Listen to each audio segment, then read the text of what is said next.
I've covered quite a few controllers on this channel, some sent by manufacturers, others coming out of my own pocket. While I'm the type of guy to casually cycle through the ones that I like or serve very specific purposes, there are really only a handful that I keep coming back to when I have a choice. Whether for the sake of utility, portability, or comfort, 3 controllers tend to serve me best in most scenarios. Unfortunately, we don't quite have the production time to make separate videos for each of them. So instead, here are 3 mini reviews describing why they're on my list and where you can get them if they seem appealing to you. First up is the GameSir G8 Plus. This is a Bluetooth telescopic controller designed primarily for Android and iOS devices. I originally picked this controller up for the State of iOS Gaming video I made a few months back. Unlike some other telescopic controllers I have lying around, the G8 Plus fits longer phones like the 16 Pro Max or LG V60 without breaking a sweat. Given the number of larger phones and random electronics that enter my collection, the sheer utility of it all is exactly what I needed to upgrade from my aging GameSir X2. Though, utility aside, if I'm going to play Resident Evil on a phone, even for a video, I'm not going to use just any controller. I want it to be as comfortable to use as possible. Luckily, the G8 Plus comes through in spades. The base setup includes 2 full-size Hall Effect sticks, a clicky yet soft D-pad, and firm, springy action buttons that'll feel right at home on a Switch Pro controller. All of that's backed by full-range analog triggers, clicky shoulder buttons, and grip buttons, which thankfully, sit just a bit lower than my standard grip to ward off accidental presses. No singular piece of this setup is amazing or worth gushing over, but it all comes together in a really comfortable, reliable setup for just about any type of game I throw at it. For those edge cases where it's not entirely perfect, the controller also hedges its bets with removable faceplates. Of course, that allows for some aesthetic customization to the shell. However, it also allows for the stick tops to be pulled out and swapped for one of the other tops included in the box. Extra tops range from half-height sticks for a lower profile to different cap designs for a different feel. But that's not all. The action buttons can also be pulled off thanks to the power of magnets. Customization works here too, but my main use case for that has been swapping button positions between Xbox and Switch layouts, depending on what I'm playing. Which is important. By holding down a couple buttons, I can easily swap between X input, D input, and Switch modes. It's a great extra level of customization that's made for probably the most comfortable, versatile telescopic controller I've used to date. Thankfully, GameSir has paired all of that with a pair of large textured grips. They're not the absolute most comfortable grips I've ever used, but for handheld gaming, they're more than large and curved enough to not cramp my hands while still being mostly portable, which is what I care about most. While actually playing games, the layouts felt a little more cramped than a full-size controller, more akin to some really nice Joy-Cons. Yet, still a lot more comfortable than most of the handhelds I have lying around. Backed by some really nice, solid rumble and built-in gyro, I've had a blast playing on it for hours on end, especially with my Switch OLED. While the Mobipad M6 HD I reviewed a few months back are still my default controllers for handheld Switch gameplay, the G8 Plus is creeping up quickly for moments when I could use something less clicky and, ironically, a bit more compact. If I had any real gripes, it'd mostly be that, while easy enough to toss in a bag by itself, it really does feel like it needs an extra case for travel, especially when using it as a Switch controller. I also kinda wish GameSir sold extra faceplates and colored buttons on their site. I'd love some 3DS action button colors, or even a Sony layout on occasion, and the options on Etsy aren't quite doing it for me. Past that, at the moment, it's pretty much everything I could ask for out of a telescopic controller. If it also seems up your alley, you can find it on Amazon for about $80. I'll have a link in the video description in case you need it. Next up, the Genki Pocket Pro, or should I say the exclusive Genki colorway of the 8BitDo SN30 Pro. Now, on this channel, we believe the top two worst reasons to buy new tech are for aesthetics and nostalgia. Both will inevitably lead to the product either sitting on a shelf unused or as veritable e-waste when learning why the manufacturer leans so hard into either those two factors. The same goes here. If you like the looks, buy it because you want the SN30 Pro, not just for the design. That caveat aside though, I freaking love the look of this controller. Unlike a lot of other transparent devices I've seen on the market, this white shell really makes the internal components pop in the most satisfying way. Not to mention the way the deep black D-pad and sticks pair with the Genki-themed legendless action buttons. It all hits with the same minimal charm as Genki's other designs. Though what really makes the nerd in me happy are all the different labels. Now, do I need my controller to point out where the rumble motor and accelerometer are? No, but it's still neat to see. They've also added a label up top to convey the button combinations to activate PC, Switch, and mobile modes, with the label oriented such that it's readable when tipping the controller up when held. It's just also nice. And if you've used essentially any other 8BitDo controller, you'll know the vibe of the controls on display here. Both half-height sticks are Hall effect with a smooth feel. Meanwhile, the D-pad is on the firm side with a nice bit of spring to the bottom. And the action buttons are soft with a subtle pop of feedback to them, kind of like on an old Nintendo gamepad. Perhaps the only downside to these controls are the shoulders and digital triggers. In use, they feel just a bit cramped. The triggers do have a nice curve to them to comfortably rest my fingers during gameplay, but they're just a bit too narrow to be something I comfortably use while sitting on the couch. In fact, if that's the kind of controller you were looking for out of this, the 8BitDo Pro 2 has the same control scheme with proper grips and full-size triggers. I'd go with that instead.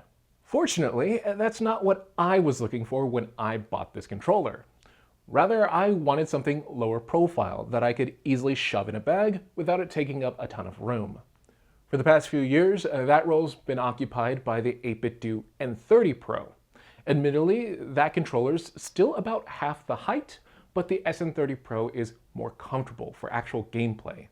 The sticks are larger and taller, and stacked shoulder buttons feel better to use than inline shoulder buttons.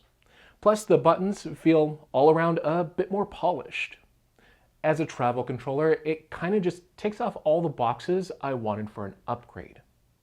Even at home, where a full-size controller is generally preferable, I've still had a great time casually picking up the controller to play games on my Surface devices or a docked Switch. With a loose grip, the controller feels exceptionally light, but not cheap, while still avoiding hand cramps. The form factor doesn't lend itself towards being good for, say, shooters or really technical gameplay, but platformers and RPGs generally still feel excellent. Even outside the traveling context, handing it to someone as a Player 2 controller would likely feel more a blessing than a curse.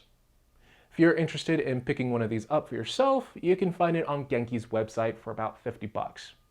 Or if you care less about the colorway, you can also save $10 by just picking up the standard non-Genki themed SN30 Pro. Links are down in the video description. For the final controller, let's talk Stadia. For those with short memories, Google Stadia was a cloud-based game streaming service that ran from late 2019 through early 2023. To this day, the reliability and performance it offered beats out the current cloud streaming frontrunners, Xbox Cloud Gaming and GeForce Now, especially on lower speed connections. Unfortunately, the lukewarm reception to its consoleized business model, topped by folks' own stigma towards Google, resulted in its early demise. Beyond all that, Google created a special controller to get the most out of the service. When Stadia was live, the controller connected directly to Google's servers via Wi-Fi to reduce latency over a wireless connection. Connections like that, with this controller, aren't exactly possible these days on personal computers, but Google does provide the tools to swap the functionality for standard Bluetooth pairing, all of which works perfectly fine and is easy enough to set up. Although, personally, I tend to prefer a wired connection with my Stadia controllers.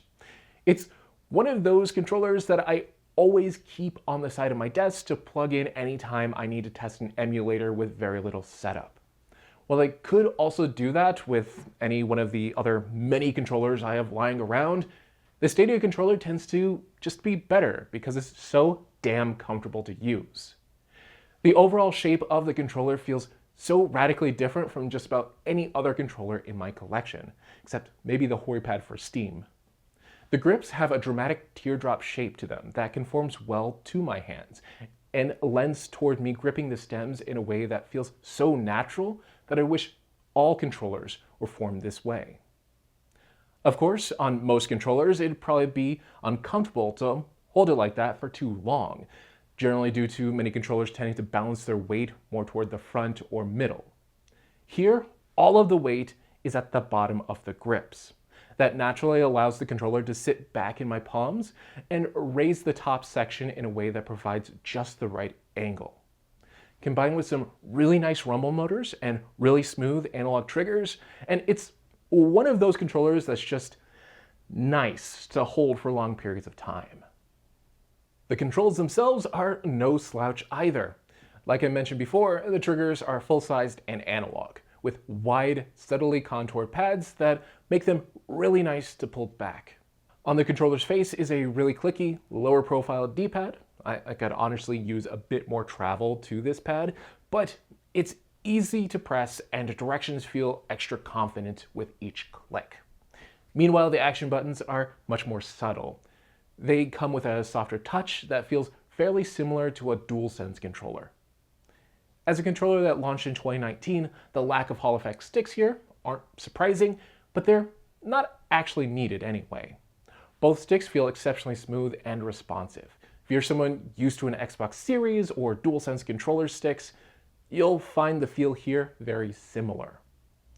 In general, it's just a really all-around solid and comfortable controller that I keep coming back to no matter how many other controllers land on our doorstep. If there were any downsides to point to, it'd be some just general compatibility edge cases. By default, I've noticed the controller not being picked up by certain Steam games. As with any other controller, this can be overcome with some fiddling or extra software, but it's awkward when it does happen. I also really wish it had gyro support. I've tended to use it the most with Wii U emulation on my MacBook, and always just wish it had that little bit of extra support. Again, 2019 controller, gyro wasn't actually standard back then, but it's still missed nonetheless. And I guess the other downside is that, unlike the other controllers in this video, you won't be finding it as easily in online stores. Stadia controllers were discontinued a while back alongside Stadia. Though that might also work to your benefit. At least here in the US, Stadia controllers on eBay are plentiful for around $30. For that price, it's an exceptionally great controller that might be worthwhile to check out if you're in the market and have some spare cash to spend. So yeah, those are the three controllers that occupy my gaming habits these days. The GameSir G8 Plus is an excellent telescopic controller with solid controls, a wide fit, and the extra benefit of fitting snugly onto my Switch OLED. Meanwhile, the Genki Pocket Pro is a pleasing new design for the SN30 Pro, which itself is a satisfyingly compact controller with the same solid controls 8BitDo packs into their other controllers. Then finally, the Stadia controller. It's a surprisingly comfortable design with input feel that compares well with standard console controllers. It may be discontinued, but it's still one of the best wired controllers at my disposal. But now, I'd like to hear from y'all. Do you have experience with any of these controllers, or are you interested in picking one of them up and have extra questions? Let me know down in the comments. As always, if you found this video interesting or informative, also let me know by giving the video a like and then getting subscribed for more controller-related videos in the near future. That's going to be all for this video though. Thank you so much for watching all the way until the end. Without viewers like you, I literally wouldn't have the funds to try out as many controllers as I do. But yeah, until next time, catch you later.